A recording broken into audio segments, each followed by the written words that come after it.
আপনার নামটা একটু বলবেন? সোমনাথ ভূঁইয়া। আচ্ছা, ওটা আপনার কি মানে আমার ওয়াইফ হয়। ওয়াইফ হয়? আচ্ছা, বাহ, এটা খুব ভালো লাগে যখন হাজব্যান্ড ওয়াইফ বাচ্চা সবাই মিলে যখন আসছে এবং বাচ্চাও আপনাকে দেখে কিছু শিখছে।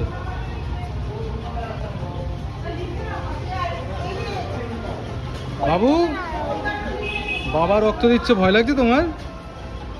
ভয় লাগছে না তো? আচ্ছা,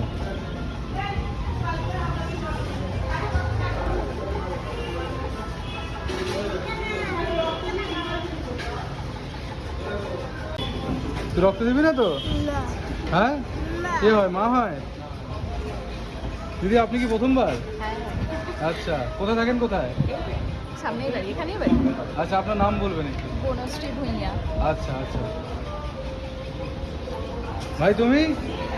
আমার 3 বছর রক্ত 3 বছর হয়ে গেছে। নাম কি তোমার? চক্রবর্তী। আচ্ছা আচ্ছা।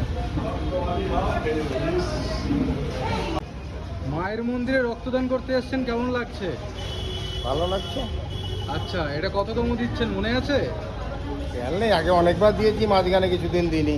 আচ্ছা, বেশ। কোথায় থাকেন আপনি? মগরা। আচ্ছা, দাদা আপনার? আমি এখানেই থাকি। আচ্ছা, এটা কততম যাচ্ছে আপনার? বহুবার রক্ত দিচ্ছে। আচ্ছা, আজকে যে এত সুন্দর একটা দিন, একটা সুন্দর মুহূর্তে, এর থেকে বড় আর ঈশ্বরের আশীর্বাদ কিছু আর হতে পারে না। না, মায়ের মন্দিরে রক্ত দেওয়াটাও একটা সৌভাগ্যের ব্যাপার। বেশ, ঠিক আছে, আপনার নামটা একটু বলুন। রঞ্জিত বাগচি। আচ্ছা।